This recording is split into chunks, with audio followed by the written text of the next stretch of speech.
সাফল্য এই শব্দটা শুনলেই আমাদের মনে মানে কি ভাসে বলুন তো? হয়তো বিরাট কোনো অ্যাচিভমেন্ট বা প্রতিযোগিতায় ফার্স্ট হওয়া, অনেক টাকা পয়সা। কিন্তু আসলেই কি সাফল্য মানে শুধু এইগুলোই? হুম। আজকের আলোচনায় আমরা একজনের চিন্তাভাবনা নিয়ে কথা বলবো, যিনি সাফল্যের আইডিয়াটাকে একেবারে ভেতর থেকে দেখেছেন। তিনি হলেন ডেনিস ওয়েটলি, আর তার খুব বিখ্যাত বই দ্য সাইকোলজি অফ উইনিং। এর মূল নির্যাস নিয়েই আমাদের আজকের এই বলা যেতে পারে গভীর অনুসন্ধান। ঠিক, ওয়েটলির কাজটা সত্যি খুব ইন্টারেস্টিং। হ্যাঁ, আমাদের হাতে বইটির একটা সারসংক্ষেপ আছে, যেটা ওয়েটলির যুগান্তকারী ধারণাগুলোকে তুলে ধরে। তো সেটার উপর ভিত্তি করেই আমরা বোঝার চেষ্টা করব কিভাবে একজন সত্যিকারের বিজয়ী হয়ে ওঠা যায়। তবে এখানে একটা মজার ব্যাপার আছে, ওয়েটলির কাছে জয় মানে কিন্তু অন্যদের হারানো নয়, বরং নিজের ভেতরের সেরাটাকে খুঁজে বের করা, ব্যক্তিগত উৎকর্ষ অর্জন করা। একদম, এটাই মূল পয়েন্ট। জয়টা বাইরের নয়, ভেতরের। ঠিক।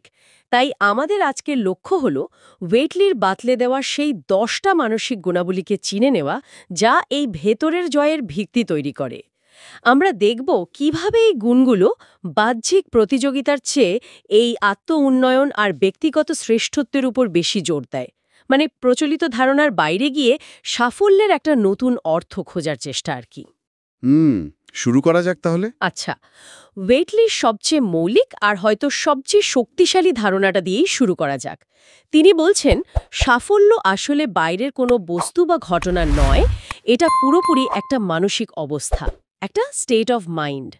কথাটা শুনতে বেশ সহজ মনে হলেও এর গভীরতা কিন্তু অনেক, কারণ এটা আমাদের পুরো দৃষ্টিভঙ্গিকেই বদলে দেয়, তাই না? ঠিক তাই। এই ধারণাটা সত্যি খুব পাওয়ারফুল, কারণ এটা সাফল্যর চাবিকাঠিটা বাইরের জগৎ থেকে সরিয়ে এনে আমাদের নিজেদের হাতে তুলে দেয়। ওয়েটলি আসলে বলতে চাইছেন, আমাদের ভেতরের চিন্তা, বিশ্বাস, নিজের সম্পর্কে ধারণা, এগুলোই বাইরের বাস্তবতাকে অনেকাংশে তৈরি করে। আমরা যা করতে পারবো তার লিমিটটা আমরা নিজেরাই মনে মনে ঠিক করে ফেলি। অনেকটা সেরকমই। এটা অনেকটা এমন যে পৃথিবীটাকে দেখার জন্য আমরা কোন রঙের চশমা পরছি সেটাই ঠিক করে দেয় আমরা পৃথিবীকে কেমন দেখব, আশাবাদী নাকি হতাশাবাদী। ওয়েটলির মতে বিজয়ীরা সচেতনভাবে একটা পজিটিভ মানসিকতার চশমা বেছে নেয়। দারুণ উপমা তো।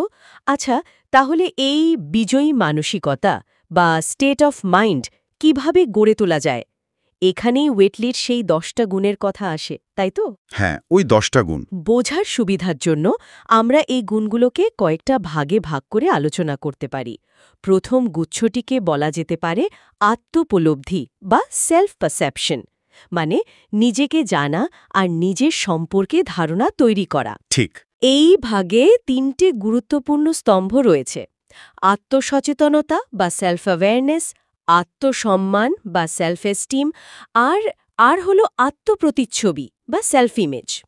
আত্মসচেতনতা তো আমরা মোটামুটি বুঝি, নিজের শক্তি, দুর্বলতা, আবেগ, চিন্তাভাবনা এইসব সম্পর্কে একটা পরিষ্কার ধারণা থাকা। কিন্তু আত্মসম্মান আর আত্মপ্রতিচ্ছবি, এগুলোর মধ্যে সম্পর্কটা ঠিক কেমন, একটু বুঝিয়ে বলবেন? খুব ভালো প্রশ্ন। এই তিনটি আসলে একে অপরের সাথে খুব গভীরভাবে জড়িত। ধরুন, আত্মসচেতনতা হলো আয়নার সামনে দাঁড়িয়ে নিজেকে ঠিকঠাক দেখা, ভালো মন্দ সবটা মিলিয়ে। এই স্বচ্ছ ধারণাটাই কিন্তু আত্মসম্মানের জন্ম দেয়। নিজের সবটা জেনেও নিজেকে মূল্যবান মনে করা, নিজের প্রতি শ্রদ্ধা রাখা। আচ্ছা। আর এই আত্মসম্মান বোধ থেকেই তৈরি হয় একটা ইতিবাচক আত্মপ্রতিচ্ছবি, অর্থাৎ নিজের ভেতরে নিজের একটা শক্তিশালী, সক্ষম ছবি তৈরি হওয়া। এখানে মজার বিষয় হলো, ওয়েটলি বলছেন আমাদের অবচেতন মন কিন্তু বাস্তব আর কল্পনার মধ্যে খুব একটা তফাৎ করতে পারে না। তাই নাকি? হ্যাঁ, তাই আমরা যদি প্রতিনিয়ত নিজের ভেতরে একটা সফল, আত্মবিশ্বাসী ছবি দেখি, সেলফ ইমেজ যদি পজিটিভ হয়, তাহলে আমাদের আচরণ, সিদ্ধান্ত, এমনকি আমাদের বডি ল্যাঙ্গুয়েজও সেটার সাথে তাল মেলাতে শুরু করে। তার যদি কেউ ভেতরে ভেতরে নিজেকে ব্যর্থ বা অযোগ্য ভাবে, একটা নেগেটিভ সেলফ ইমেজ থাকে, তাহলে সে হয়তো অজান্তেই এমন সব কাজ করে বসবে যা তার ওই বিশ্বাসটাকে সত্যি প্রমাণ করে দেবে। একদম, এটাই সেলফ ইমেজের শক্তি, আবার বিপদের দিকও বটে। এখানেই আত্মসচেতনতা আর আত্মসম্মান খুব জরুরি হয়ে পড়ে।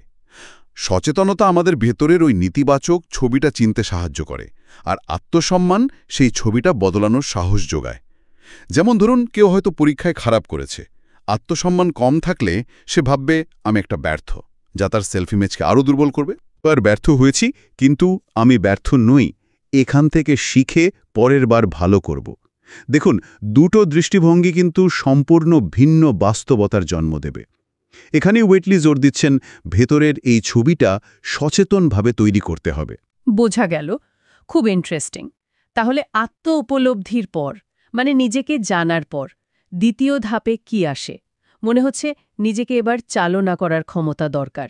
ওয়েটলির দ্বিতীয় গুচ্ছটি সম্ভবত এই নিয়েই নিয়ন্ত্রণ ও চালিকা শক্তি বা কন্ট্রোল অ্যান্ড ড্রাইভ। ঠিক ধরেছেন। হ্যাঁ, এই ভাগে ওয়েটলির 4টে গুণের কথা বলেছেন। আত্মনিয়ন্ত্রণ মানে সেলফ কন্ট্রোল, আত্মপ্রেরণা বা সেলফ মোটিভেশন, আত্মপ্রত্যাশা বা সেলফ এক্সপেকটেশন, আর আত্মনির্দেশনা বা সেলফ ডিরেকশন।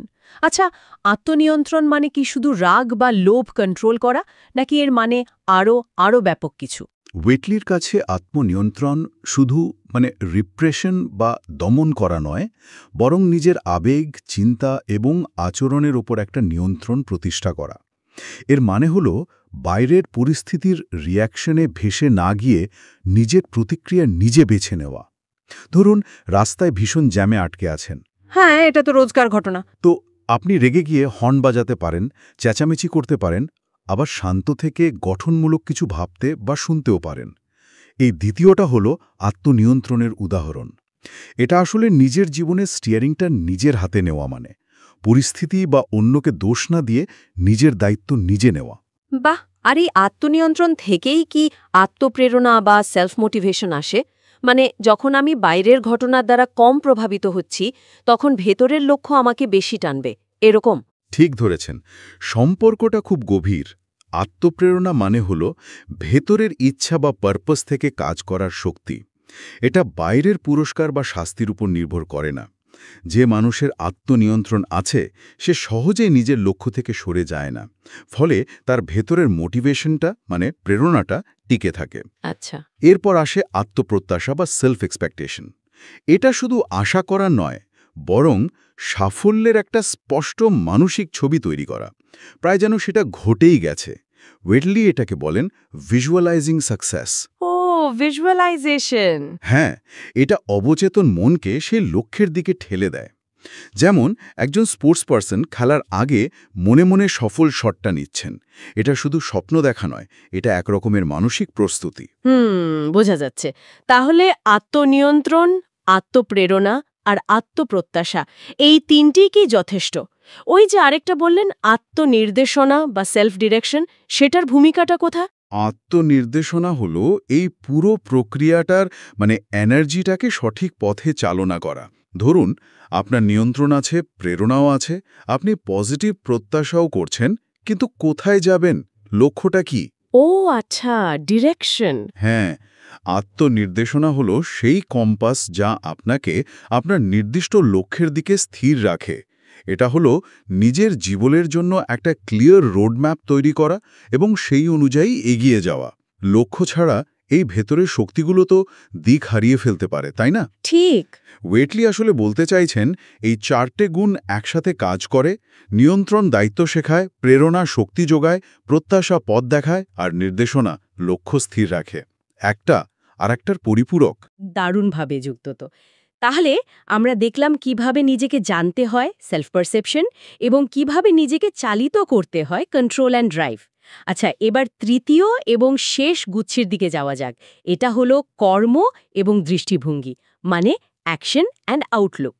এখানে ওয়েটলি বাকি 3টি গুণের কথা বলেছেন: আত্মশৃঙ্খলা, সেলফ ডিসিপ্লিন, আত্মমাত্রা, সেলফ ডাইমেনশন, এবং আত্ম-অভিক্ষেপ, সেলফ প্রজেকশন। আত্মশৃঙ্খলা, এই বিষয়টা তো বেশ পরিচিত মনে হচ্ছে। হ্যাঁ, আত্মশৃঙ্খলা বা সেলফ ডিসিপ্লিন হয়তো সবচেয়ে বেশি আলোচনা হয় এমন গুণগুলোর একটা। কিন্তু ওয়েটলি এর উপর সাংঘাতিক জোর দিয়েছেন। তার মতে এটা হলো সেই ইচ্ছাশক্তি যা ভালো লাগুক বা না লাগুক, মানে কঠিন সময়েও আমাদের লক্ষ্যের দিকে প্রতিনিয়ত কাজ করিয়ে নেয়। এটা হলো স্বপ্ন আর বাস্তবের মধ্যেকার ব্রিজ বা সেতু। যেমন ধরুন, একজন লেখক, তিনি প্রতিদিন সকালে নিয়ম করে লিখতে বসেন, চায় তার লেখার মুড থাকুক বা না থাকুক। এটাই আত্মশৃঙ্খলা। মোটিভেশন হয়তো শুরুটা করিয়ে দেয়, কিন্তু ডিসিপ্লিন শেষ পর্যন্ত নিয়ে যায়। ঠিক। আচ্ছা, কিন্তু পরের গুণটা আত্মমাত্রা বা সেলফ ডাইমেনশন, এটা একটু অন্যরকম লাগছে না? এর মানে কি শুধু নিজের কথা না ভেবে বৃহত্তর পরিসরে চিন্তা করা? এটা বিজয়ী হওয়ার সাথে কিভাবে সম্পর্কিত? জয়ের ধারণাটা তো অনেক সময়ই বেশ সেলফ সেন্টার্ড শোনায়। এটা ওয়েটলির দর্শনের একটা খুব গুরুত্বপূর্ণ এবং কিছুটা আনকমন দিক। আত্মমাত্রা মানে হলো নিজের ছোট গণ্ডি পেরিয়ে বৃহত্তর কিছুর সাথে নিজেকে যুক্ত করা।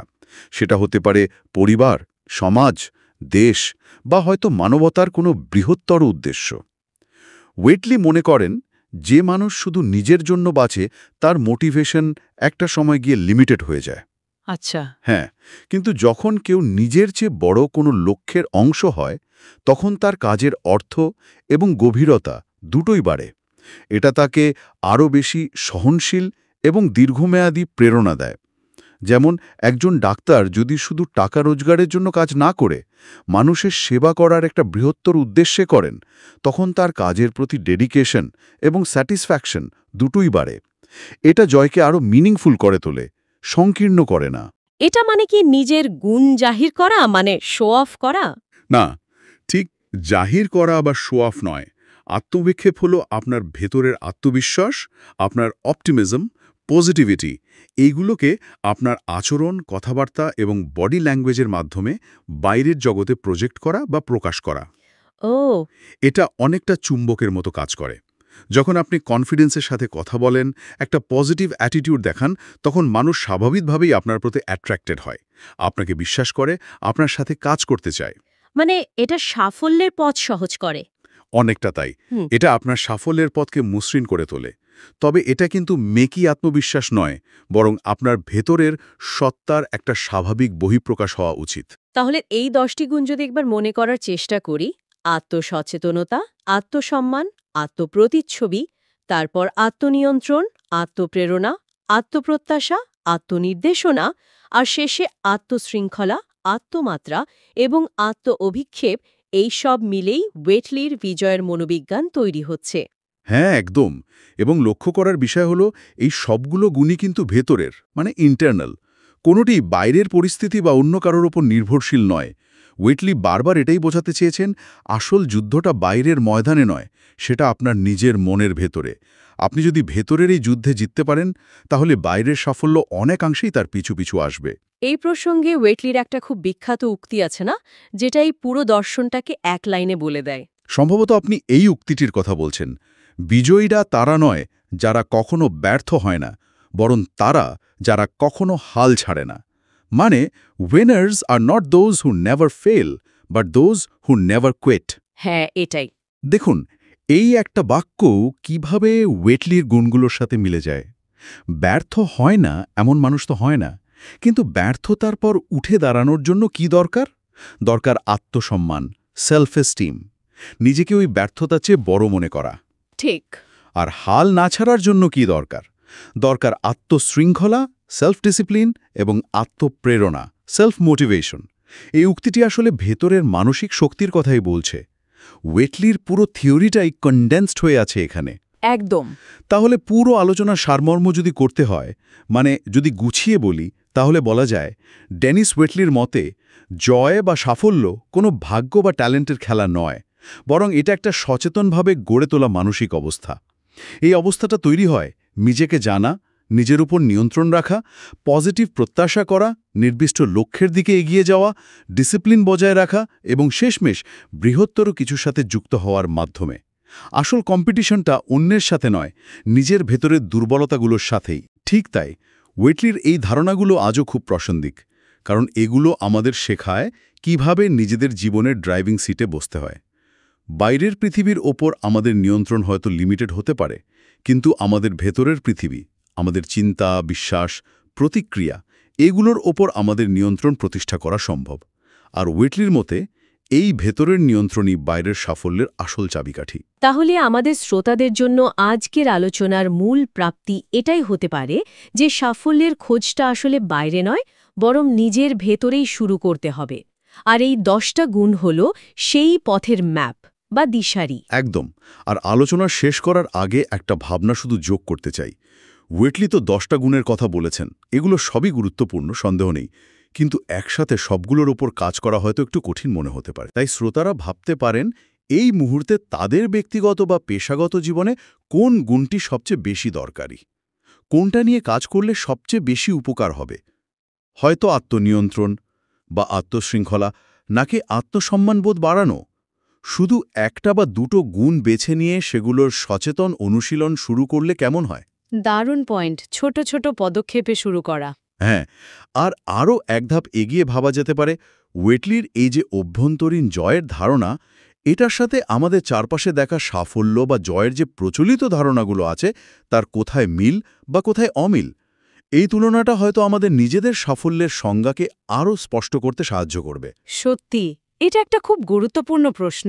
আমার মনে হয় এই প্রশ্নগুলো নিয়ে ভাবাটাই হয়তো ওয়েটলির দেখানো পথে চলার প্রথম এবং খুব জরুরি একটা পদক্ষেপ।